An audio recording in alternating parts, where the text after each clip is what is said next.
Sir, rocket വേഗത്തിലാണ് സ്വർണ്ണവില ഉയരുന്നെങ്കിൽ ഒരു വിമാനത്തിന്റെയെങ്കിലും വേഗതയുണ്ട് തേങ്ങയുടെ വിലയ്ക്കെന്ന് തോന്നുന്നു. തേങ്ങയുടെ വിലയും ദിനം പ്രതി വർദ്ധിച്ചുകൊണ്ടിരിക്കുകയാണ്. പാടുമ്പോൾ നമുക്ക് പാടാം കേരം തിങ്ങും കേരള നാട് എന്നൊക്കെ. പക്ഷെ അക്ഷരാർത്ഥത്തിൽ ആ വരിയൊക്കെ തെറ്റിപ്പോവുകയാണ്. കേരളത്തിൽ തെങ്ങുകൾക്ക് എന്ത് സംഭവിച്ചു? തെങ്ങിനും പറയാനുണ്ട് ഒരു രാഷ്ട്രീയം. നല്ല ചോദ്യമാണ് കേട്ടോ, നല്ല ചോദ്യമാണ്. സ്വർണത്തിന്റെ വില റോക്കറ്റ് വേഗത്തിലാണ് കയറുന്നത്, അത് സത്യമാണ്. ഇപ്പം യുദ്ധം കൂടെ ആയി കഴിഞ്ഞപ്പോഴത്തേക്ക് അത് വളരെ കൃത്യമായിട്ട് വന്നു കഴിഞ്ഞു. അങ്ങനെയാണ് സ്വർണത്തിന്റെ രീതി, അതാണ്. ഒരു അന്താരാഷ്ട്ര മാർക്കറ്റിനെ ആശ്രയിച്ച് വില കയറുന്ന ഒരു വസ്തുവാണ് സ്വർണം എന്ന് പറയുന്നത്. ആഭ്യന്തര പ്രശ്നങ്ങളും അന്തർദേശീയ വിഷയങ്ങളും ഒക്കെ ഉണ്ടാകുന്ന സമയത്ത് വില കയറുന്ന രണ്ട് വസ്തുക്കളാണ്. ഒന്ന് സ്വർണത്തെ ആളുകൾ സ്വീകരിക്കുന്നത്, വാങ്ങിക്കൂട്ടുന്നതിന്റെ കാരണം ഒരു സുരക്ഷിത നിക്ഷേപം എന്നുള്ള നിലയിലാണ്. ഒരിക്കലും നഷ്ടം വരികയല്ല. നമുക്കത് ലാഭത്തിലേക്ക് ഇരുന്ന് കഴിയും തോറും പറഞ്ഞല്ലയോ, ഇരിക്കും തോറും വീര്യം വർദ്ധിച്ചു വരുന്ന ഒരു വസ്തുവാണത്. അപ്പൊ അതുകൊണ്ട് സ്വർണത്തിലേക്ക് ആളുകൾ സ്വാഭാവികമായിട്ട് ആകർഷിക്കപ്പെടും, അതൊരു സത്യമാണ്. രണ്ടാമത്തേത് എണ്ണവിലയാണ്. എണ്ണവിലയും ഇതുപോലെ തന്നെ കയറിപ്പോകേണ്ടതാണ്. നമ്മുടെ ക്രൂഡിന്റെ വിലയും സമയത്ത് കയറുന്നതാണ്. അതിന് ക്ഷീണം വരുന്നത് ഓഹരി കമ്പോളമാണ്. ഓഹരി കമ്പോളത്തിനാണ് ക്ഷീണം വരുന്നത്. മാർക്കറ്റ് പെട്ടെന്ന് ഡൗൺ ആവും. ഇവിടെ ഇപ്പൊ സ്വർണ്ണവില കുതിച്ച് കയറിക്കൊണ്ടിരിക്കുകയാണ് ഓരോ ദിവസവും. ഗ്രാമിനും പവനും, അത് പറഞ്ഞില്ലേ, നമ്മൾ മുമ്പേ പറഞ്ഞതുപോലെ റോക്കറ്റ് വേഗതയാണ്. ഇന്നത്തെ മാർക്കറ്റ് വില ഏതാണ്ട് 74,000 പരം രൂപയാണ്. ഒരു പവൻ സ്വർണം വാങ്ങുന്നതിന് 74,000 പരം രൂപ കൊടുക്കേണ്ടി വരികയാണ്. നോക്കി അതിന്റെ ഒരു അവസ്ഥ നോക്കി, മലയാളികളുടെ ഒരു അവസ്ഥ നോക്കി. പെൺകുട്ടികളെ പണ്ടത്തെ കാലത്തൊക്കെ 100 പവനും 200 പവനും എന്നൊക്കെ ആയിരുന്നു കാശുള്ളവരുടെ കാര്യം. നമ്മുടെ സാധാരണക്കാരുടെ കാര്യമല്ല, കാശുള്ളവരുടെ കാര്യത്തില്. പിന്നീട് ഇപ്പൊ അതെല്ലാം കുറഞ്ഞ് വന്നുകൊണ്ടിരിക്കുകയാണ്. പെൺമക്കൾ ഉണ്ടാകുന്നവര് ഈ പറഞ്ഞതുപോലെ ഓരോ മാസമോ 2 മാസമോ 6 മാസമോ ഒക്കെ കൂടുമ്പോ കുറേശ്ശെ ഒക്കെ വാങ്ങിച്ചു വെക്കുമായിരുന്നു. ഇപ്പൊ അവരുടെ അവസ്ഥയൊന്ന് ആലോചിച്ച് നോക്കി. എന്ത് ചെയ്യാൻ പറ്റും? അന്ന് വാങ്ങിച്ചു വെച്ചവര് ചിലപ്പോൾ രക്ഷപ്പെട്ടുമായിരിക്കും. പക്ഷെ ഇപ്പൊ വാങ്ങിക്കണമെന്ന് വിചാരിച്ചാലോ, അടിയന്തരമായിട്ട് കല്യാണമോ മറ്റു സാഹചര്യങ്ങളോ വന്നു കഴിഞ്ഞാൽ വളരെ ബുദ്ധിമുട്ടിപ്പോവും. അതുകൊണ്ടാണ് നമ്മൾ ഈ സ്വർണ്ണവില ഇങ്ങനെ അതിച്ച് കയറിയ സമയത്ത് നമ്മളൊരു ക്യാപ്ഷൻ കൊടുത്തിരുന്നത്. അതിന് എന്താ വേണ്ടെന്നുള്ളതിനെ ആലോചിച്ചപ്പോഴാണ് വളരെ രസകരമായ ഒരു തലക്കെട്ട് വന്നത്. എന്റെ പൊന്നെ എന്നും പറഞ്ഞിട്ടാണ്. എന്റെ പൊന്നെന്ന് പറഞ്ഞാൽ അത്രയും പവിത്രമായിട്ടുള്ള സ്വർണത്തിന് പകരം നമ്മൾ ഉപയോഗിക്കുന്ന ഒരു വാക്കാണ്. എന്റെ പൊന്നെ എന്നും പറഞ്ഞിട്ടാണ് സ്വർണ്ണവില 50,000 മറ്റോ കടന്നപ്പോ കൊടുത്തത്. ഇപ്പൊ എത്ര പൊന്നെ എന്ന് വിളിക്കേണ്ടി വരുമെന്നുള്ളതാണ്. ഇപ്പൊ 74,000, ഏതാണ്ട് 80,000 കടക്കുമെന്നാണ് പറയുന്നത്. വലിയ താമസമില്ലാതെ ഒരു പവൻ സ്വർണത്തിന്റെ വില 80,000 രൂപ കടക്കും. അങ്ങനെയാണ് ഇവരുടെ കണക്കുകളൊക്കെ വന്നുകൊണ്ടിരിക്കുന്നത്. സാമ്പത്തിക ശാസ്ത്രജ്ഞന്മാരൊക്കെ പറയുന്നത് അങ്ങനെയാണ്. ഈ യുദ്ധം തുടർന്നു കഴിഞ്ഞാൽ, യുദ്ധം അവസാനിക്കാനുള്ള ഒരു തീരുമാനവും ട്രംപ് കാണിക്കുന്നില്ലല്ലോ. വീണ്ടും ആക്രമിക്കുമെന്നൊക്കെയാണ് പറയുന്നത്. ഇറാനെ ഇല്ലാതാക്കുമെന്നൊക്കെ പറഞ്ഞിട്ടാണ് അദ്ദേഹത്തിന്റെ പ്രസ്താവനകളും വരുന്നത്. അതിന് പുറമെയാണ് കേരളത്തിൽ, നമ്മൾ പറഞ്ഞില്ലേ, കേരം തിങ്ങുന്ന നാടുകളാണ്. കേരം തിങ്ങിയ നാടുകളായതുകൊണ്ടാണ് കേരളം എന്നുള്ള പേര് തന്നെ നമുക്ക് കിട്ടിയത്. കേരളത്തിൽ ഈ വെളിച്ചെണ്ണയുടെയും നാളികേരത്തിന്റെയും വില ഈ പറഞ്ഞതുപോലെ വിമാനം പോലെ അതും ഉയർന്നുകൊണ്ടിരിക്കുകയാണ്. കഴിഞ്ഞ 2 മാസത്തെ കണക്ക് എടുത്തു നോക്കി, വില വ്യത്യാസം ഒന്ന് എടുത്തു നോക്കി. വെളിച്ചെണ്ണ കിലോയ്ക്ക് 40 രൂപ വരെ ഉണ്ടായിരുന്നു. കിലോയ്ക്ക് ഇപ്പൊ തേങ്ങ അങ്ങനെയാണല്ലോ, കിലോ കണക്കിലാണ് പോകുന്നത്. ചിലപ്പം വലിയ തേങ്ങയാണെങ്കിൽ 2 തേങ്ങ അല്ലെങ്കിൽ 3 തേങ്ങ, അത്രയാണ് അതിനകത്ത് 1 കിലോ എന്ന് പറഞ്ഞാൽ. ആ തേങ്ങയ്ക്ക് 40 രൂപയായിരുന്നു. ഇന്നത്തെ മാർക്കറ്റ് വില 80ഉം, ഇപ്പൊ ഞാൻ കണ്ട ഒരു സ്ഥലത്ത് കാണിക്കുന്നത് 85 രൂപ എഴുതിയിരിക്കുകയാണ്. 1 കിലോ തേങ്ങയ്ക്ക് 85 രൂപ എന്ന് പറഞ്ഞാൽ ഏതാണ്ട് ഒരു തേങ്ങയ്ക്ക് 40 രൂപ എത്തിയിരിക്കുകയാണ്. വെളിച്ചെണ്ണ വിലയും ഇതേ അവസ്ഥയിൽ തന്നെ നിൽക്കുകയാണ്.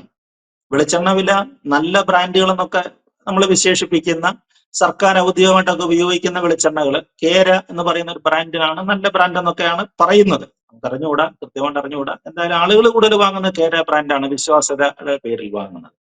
അതിന് 380 രൂപയാണ്. 1 ലിറ്റർ വെളിച്ചെണ്ണയ്ക്ക് വില 380 രൂപയാണ്. പിന്നെ അതിന് താഴോട്ട് ശബരി വെളിച്ചെണ്ണ, നമ്മുടെ സർക്കാർ സബ്സിഡിയോടുകൂടി സപ്ലൈകോ വഴി കൊടുത്തുകൊണ്ടിരുന്ന വെളിച്ചെണ്ണയാണ്. പക്ഷെ അതിനെ കാണാനേ ഇല്ല ഇപ്പോഴും.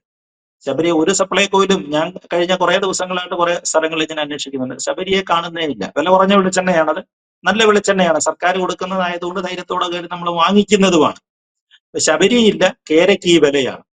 പിന്നെ വ്യാജന്മാർ അരങ്ങ് തകർക്കുകയാണ് എന്തൊക്കെയോ പേരുകളില്.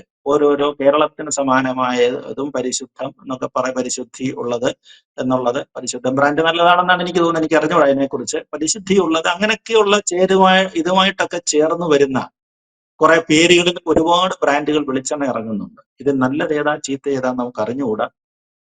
പറഞ്ഞില്ലയോ നമ്മള് പിന്നെ ഒരു വിശ്വാസത്തിന്റെ പേരിൽ ഇതെല്ലാം വാങ്ങിക്കുകയാണ്. ഇതും പോരാഞ്ഞിപ്പോ ചക്കിലാട്ടിയ വെളിച്ചെണ്ണ എന്നും പറഞ്ഞ് കുറച്ച് വെളിച്ചെണ്ണ കേരളത്തില് വ്യാപകമായിട്ട് നിൽക്കുന്നുണ്ട്. ഒരു ചക്ക് എന്ന് പറഞ്ഞാൽ പണ്ടത്തെ കാലത്ത് കാള ആണത് വലിച്ചുകൊണ്ടിരുന്നത്. ഇപ്പൊ അതെല്ലാം മാറി യന്ത്രവൽകൃതമായി. വെളിച്ചെണ്ണയാട്ടുന്ന ഒരു ഉപകരണമാണ് ചക്കെന്ന് പറയുന്നത്. ചക്കിലാട്ടിയ വെളിച്ചെണ്ണ എന്ന് പറഞ്ഞിട്ട് ഒരു ഉപകരണം ഈ കടയുടെ മുമ്പിൽ സ്ഥാപിച്ചിരിക്കും. നമ്മളവിടെ ചെന്ന് കഴിയുമ്പോൾ അവിടെ കുപ്പിക്കകത്തിൽ ഇങ്ങനെ വെളുത്ത നിറമുള്ള മഞ്ഞ കളറല്ല, കുറച്ചുകൂടെ വെള്ള കളറുള്ള വെളിച്ചെണ്ണയാണ്. ചക്കിൽ ഇവിടെ ഇപ്പൊ ഞങ്ങൾ ആട്ടിയെടുത്തതാണെന്നും പറഞ്ഞിട്ട് അവർ വിൽക്കുന്നുണ്ട്.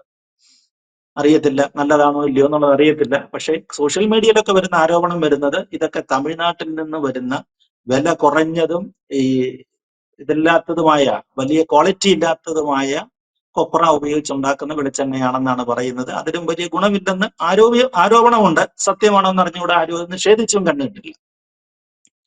എങ്ങനെയാണ് നമ്മുടെ വെളിച്ചെണ്ണ നഷ്ടപ്പെട്ടത്? നമ്മുടെ വെളിച്ചെണ്ണ നമ്മുടെ പൂർവികരൊക്കെ നന്നായിട്ട് ഉപയോഗിച്ചിരുന്നു. പണ്ടത്തെക്കാളും നന്നായിട്ട് ഉപയോഗിച്ച അവരെല്ലാം വെളിച്ചെണ്ണയിലാണ് എല്ലാ ആഹാരങ്ങൾ പാകം ചെയ്യുന്നതും തലയിൽ തേക്കുന്നതും ഒക്കെ വെളിച്ചെണ്ണയിലായിരുന്നു. വെളിച്ചെണ്ണയ്ക്ക് എന്താ സംഭവിച്ചത്? വെളിച്ചെണ്ണയെ സോപ്പ് ലോബിയാണ്, വടക്കേ ഇന്ത്യയിലെ സോപ്പ് ലോബിയാണ് നമ്മുടെ വെളിച്ചെണ്ണയെ, ശുദ്ധമായ വെളിച്ചെണ്ണ ഇല്ലാതാക്കി കളഞ്ഞത്. അവർക്ക് സോപ്പ് നിർമ്മിക്കുന്നതിനായിട്ട് വെളിച്ചെണ്ണ വേണമായിരുന്നു. അവര് നമ്മളോട് പറഞ്ഞ, നമ്മുടെ മേൽ അടിച്ചു തന്ന ഒരു വാക്കാണ് കൊളസ്ട്രോൾ. വെളിച്ചെണ്ണ കഴിച്ചു കഴിഞ്ഞാൽ കൊളസ്ട്രോൾ കൂടിക്കളയും, അതുകൊണ്ട് ആരും വെളിച്ചെണ്ണ കഴിക്കരുത്. അങ്ങനെയായിരുന്നു അന്നത്തെ ഒരു ശരിക്കും ഉണ്ടായിരുന്ന പ്രൊപ്പഗാൻഡ, അതായിരുന്നു പ്രചരണം, അവരുടെ അതായിരുന്നു.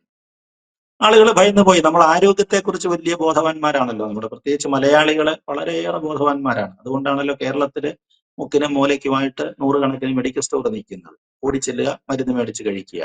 ഇപ്പൊ കൊളസ്ട്രോളിന്റെ അന്താരാഷ്ട്ര ലെവൽ 250 ആണെന്നാണ് പറയുന്നത്. പക്ഷെ അത് കേരളത്തിലെ ഡോക്ടർമാരെ സമ്മതിക്കത്തില്ല. 200-ൽ താഴ്ത്തണമെന്നൊക്കെയാണ് അവർ പറയുന്നത്. ശരീരത്തിന് ആവശ്യം വേണ്ട ഒരു വസ്തുവിന്റെ കാര്യമാണ് പറയുന്നത്. അതേലാണ് ഈ തർക്കം മുഴുവൻ നടക്കുന്നത്. ആധികാരികമായിട്ട് പറയാൻ ചിലപ്പോൾ അവർക്കേ കഴിയത്തുള്ളായിരിക്കും. എന്തായാലും കൊള്ളാം, ഈ വെളിച്ചെണ്ണ കഴിച്ച നമ്മുടെ മുതുമുത്തച്ഛന്മാരും അങ്ങനെയൊക്കെയുള്ള ആളുകളൊക്കെ 90-100 വയസ്സ് വരെ ജീവിച്ചിരുന്നു. ഇതൊന്നും നോക്കാതെ ആരോഗ്യം നോക്കി ഇവര് പറയുന്നത് കേട്ട് പോയ ആളുകളിലാണ് ഇപ്പം അങ്ങനെയുള്ള ജീവിത പിന്നെ അവരുടെ ആയുസിലാണ് ഇത്തരത്തിലുള്ള കുറവുകളും ഒക്കെ കാണുന്നത്. അതും ഒരു സത്യമാണ്. അങ്ങനെ ഈ വെളിച്ചെണ്ണ പോയ ശേഷമാണ് പിന്നെ പാം ഓയിൽ കയറി വരുന്നത്. വെളിച്ചെണ്ണയുടെ വിലയെല്ലാം പോയി പാം ഓയിൽ കയറി വന്നു. പാം ഓയിൽ ഇറക്കുമതി ചെയ്തതാണ്. അതിന്റെ പേരിൽ അന്നത്തെ ഒരു മുഖ്യമന്ത്രി വലിയ വഴി കേട്ടതുമാണ്. Palm oil, Malaysian palm oil വന്നു. പാം ഓയിലിന് ശേഷമാണ് പിന്നീട് കൊളസ്ട്രോൾ ഒട്ടുമില്ലാത്ത റിഫൈൻഡ് ഓയിൽ എന്ന് പറയുന്ന സൂര്യകാന്തി എണ്ണ നമ്മുടെ അടുക്കളയിലേക്ക് കയറി വരുന്നത്. സൂര്യകാന്തി എണ്ണ വില കുറവാണ്, വില കുറഞ്ഞതാണ്. ഒരു 100-150 രൂപയ്ക്കകത്താണ് അതിന്റെ വില നിൽക്കുന്നത്. പക്ഷെ ഇപ്പൊ അതിനെതിരെയും പ്രശ്നമുണ്ട്. സൂര്യകാന്തി എണ്ണ നല്ലതാണ്, കൊളസ്ട്രോൾ ഇല്ലെന്നൊക്കെ അവർ പറയുന്നെങ്കിലും തമിഴ്നാട്ടിൽ നിന്നുള്ള ഒരു ചില കണക്കുകൾ സൂചിപ്പിക്കുന്നത് അങ്ങനെയാണ്. അതായത് സൂര്യകാന്തി പൂവിന്റെ അരിയിൽ നിന്നാണ് അത് ഉണ്ടാക്കുന്നത്. 1 കിലോ സൂര്യകാന്തി പൂവിൻ നിന്ന് ഏതാണ്ട് തമിഴ്നാട്ടിലെ 100 രൂപ 150 രൂപ വിലയാണെന്നാണ് പറയുന്നത്. അപ്പൊ ഒരു 3 കിലോ പൂ ഉപയോഗിച്ചെങ്കിൽ മാത്രമേ 1 കിലോ വെളിച്ചെണ്ണ അതിൽ നിന്ന് കിട്ടുകയുള്ളൂ. അതായത് മിനിമം 300-350 രൂപയുടെ സൂര്യകാന്തി പൂവിന്റെ അരി ഉപയോഗിച്ചെങ്കിൽ 1 കിലോ സൂര്യകാന്തി എണ്ണ ഉണ്ടാക്കാൻ ഒക്കുകയുള്ളൂ. അങ്ങനെ 350 രൂപയ്ക്ക് പ്രൊഡ്യൂസ് ചെയ്യുന്ന, ഉൽപ്പാദിപ്പിക്കുന്ന സൂര്യകാന്തി എണ്ണ എങ്ങനെയാണ് നമ്മുടെ മാർക്കറ്റിൽ 150 രൂപയ്ക്ക് വിൽക്കുന്നത്? എനിക്കതിന്റെ സാമ്പത്തിക ശാസ്ത്രം മനസ്സിലാകുന്നില്ല. ആരെങ്കിലും അറിവുള്ളവർ പറയുമായിരിക്കും അത്തരം കാര്യങ്ങൾ എങ്ങനെയാണെന്ന്. പക്ഷെ നമുക്ക് സംശയമാണ് നിൽക്കുന്നത്. ഇങ്ങനെയൊക്കെ ചില പ്രശ്നങ്ങൾ ഇവിടെ ഉണ്ടായിരിക്കുകയാണ്. ഇതിന്റെ ഇടയിലാണ് നമ്മുടെ തെങ്ങുകൾ മുഴുവൻ മണ്ടരി എന്ന് പറഞ്ഞിട്ട് ലോകത്തില്ലാത്ത കീടങ്ങളെല്ലാം നമ്മുടെ തെങ്ങേലങ്ങ് കയറി.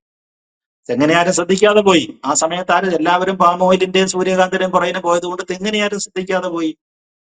തെങ്ങെല്ലാം ഇല്ലാതായി പോയി. തെങ്ങ് കയറാൻ തൊഴിലാളികളില്ല. അത് വല്ല വടക്കേ ഇന്ത്യക്കാർ വരേണ്ട ഒരവസ്ഥയിലേക്ക് വന്നു. അങ്ങനെ തെങ്ങെല്ലാം സർവനാശത്തിലേക്ക് പോയി. പക്ഷേ തെങ്ങ് പോയപ്പോഴാണ് ഇതിന്റെ ഡിമാൻഡ് കയറി വരുന്നത്. അങ്ങനെയാണല്ലോ എല്ലാ വസ്തുക്കളിലും അങ്ങനെയാണല്ലോ വരുന്നത്. അത് ഇല്ലാത്ത അവസരത്തിലാണ് ഇതിന്റെ ഡിമാൻഡ് ഉണ്ടാകുന്നത്. ഇപ്പൊ ചിരട്ടയുടെ വില കണ്ടു. നമ്മൾ വെറുതെ വീട്ടില് തന്നെ അതിന്റെ ഉൾക്കാമ്പ് എടുത്ത ശേഷം വെറുതെ കളഞ്ഞിട്ട് വന്നൊരു സാധനമായിരുന്നു ചിരട്ട. ചിരട്ടയ്ക്ക് വലിയ ഡിമാൻഡാണ് ഇപ്പോഴും. 1 കിലോ ചിരട്ടയ്ക്ക് 31 രൂപയാണ്. കഴിഞ്ഞ ദിവസം ഇവിടെ ഒരാൾ വന്ന് 31 രൂപയാണ് പറഞ്ഞത്. 1 കിലോ ചിരട്ട തരാമെങ്കിൽ 31 രൂപ തരാം. നമ്മളിപ്പോ അയ്യത്തുനിന്നെല്ലാം പെറുക്കി കൂട്ടിക്കൊണ്ടിരിക്കുകയാണ്. അവിടെ ഇവിടെയൊക്കെ കടന്ന് ചിരട്ടയെല്ലാം വാരി എടുത്തുകൊണ്ടിരിക്കുകയാണ്. എന്തായി സംഭവിക്കുന്നതെന്നൊന്നും പിടികിട്ടുന്നില്ല. എന്തായാലും നീതു സൂചിപ്പിച്ച ആ വാക്ക് ശരിയാണ്. കേരളം കേരം തെങ്ങിയെന്ന നാടെന്നുള്ളത് പോയി. ഇപ്പൊ അത് പൊള്ളാച്ചിയാണ്. പൊള്ളാച്ചി അതായത് നമ്മുടെ മീനാക്ഷിപുരം ചെക്ക് പോസ്റ്റ് കഴിഞ്ഞെങ്കിൽ മാത്രമേ, പാലക്കാട് ജില്ലയുടെ ബോർഡർ കഴിഞ്ഞെങ്കിൽ മാത്രമേ നമുക്ക് തെങ്ങ് കാണാൻ പറ്റൂ. ഇനി തെങ്ങ് എന്താണ്, കേരം എന്താണ്, കേരവൃക്ഷം എന്താണെന്നുള്ളത് നമ്മളെ കുട്ടികളെ പറഞ്ഞു പഠിപ്പിക്കേണ്ട ഒരു അവസ്ഥയിലേക്കാണോ മലയാളികൾ പോകുന്നതെന്നാണ് എനിക്ക് ഇക്കാര്യത്തിൽ തോന്നുന്നൊരു സംശയം. യെസ്, അതാണ്. എന്തായാലും വെളിച്ചെണ്ണ ഉപയോഗിച്ചാൽ കൊളസ്ട്രോൾ കൂടും എന്ന് പറഞ്ഞതിന്റെ പുറത്ത് പാം ഓയിലും സൺഫ്ലവർ ഓയിലും ഉപയോഗിച്ചു തുടങ്ങുന്നു. അതിനുശേഷം തെങ്ങിനെ ശ്രദ്ധിക്കാതാവുന്നു. അല്ലെങ്കിൽ തേങ്ങ, കൊപ്ര ഇത്തരം വ്യവസായങ്ങളിലേക്ക് ഉൽപാദനം വർദ്ധിപ്പിക്കുന്നതിലേക്കൊന്നും നമ്മുടെ സംസ്ഥാനം കടക്കാതെ ഇരിക്കുന്നു, തിരിഞ്ഞു നോക്കാതെയാവുന്നു. ഒടുവിൽ ഉള്ള കൊളസ്ട്രോളും അസുഖങ്ങളും ഒക്കെ വർദ്ധിച്ചതിന് ശേഷം വെളിച്ചെണ്ണ ഉപയോഗം തന്നെയാണ് നല്ലതെന്ന് തിരിച്ചറിഞ്ഞു വരുമ്പോഴേക്കും രാജഗോപാൽ സാരി സൂചിപ്പിച്ചതുപോലെ തെങ്ങിൽ കയറാൻ ഇനി ബാക്കി കീടങ്ങളൊന്നുമില്ല എന്ന അവസ്ഥയുമാണ്. എന്തായാലും കേരളത്തിൽ വെളിച്ചെണ്ണയുടെ വില, തേങ്ങയുടെ വില കുത്തനെ ഉയരുന്നു എന്ന റിപ്പോർട്ടുകളാണ് പുറത്തു വരുന്നത്. വ്യക്തമാണ്. Thank you sir. കൂടുതൽ വാർത്തകളും വിശേഷങ്ങളും നിങ്ങളിലേക്ക് എത്താൻ ABC മലയാളം സബ്സ്ക്രൈബ് ചെയ്യുക, ബെൽബട്ടനും അമർത്തുക.